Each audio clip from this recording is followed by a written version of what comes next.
Баршаңызға сәлем, сіздермен бірге Венера.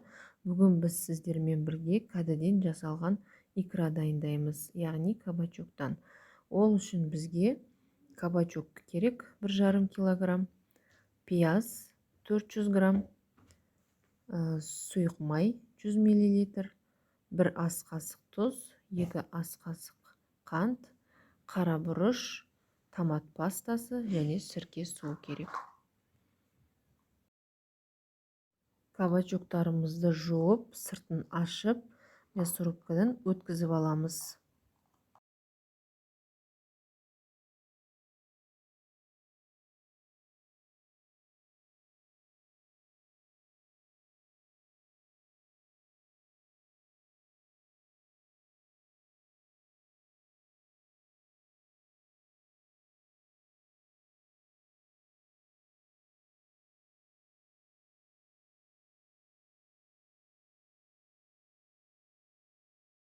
Пиязды кубиктап турап аламыз.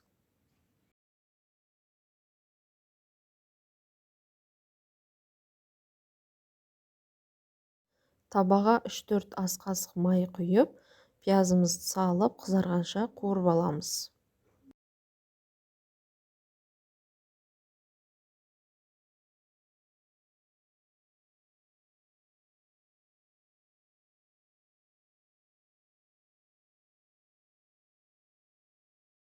Енді үлкенірек ыдысқа ингредиенттерімізді жинаймыз.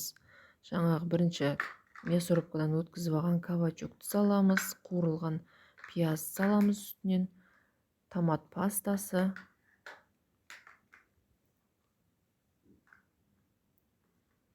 тұз, қант, сұйық май және қара бұрыш салып араластырып, баяу отта қайнап шыққаннан кейін 1 сағат бетін жауып қайнатамыз.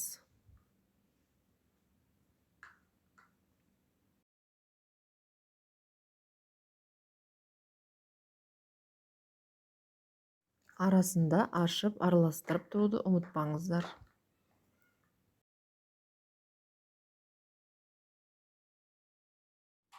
Дайын болғаннан кейін қол блендерімен осылай езіп біркелкі қылып араластырып аламыз.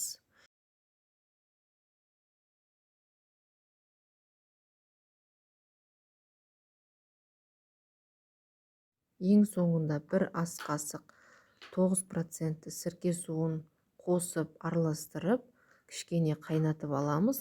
Сонымен біздің икрамыз дайын. Стерилденген банкілерге құйып, банкамызды жауып аламыз. Достар, сіздер де осы рецептпен икраны дайындап көріңіздер. Өте дәмді, керемет болып шығады.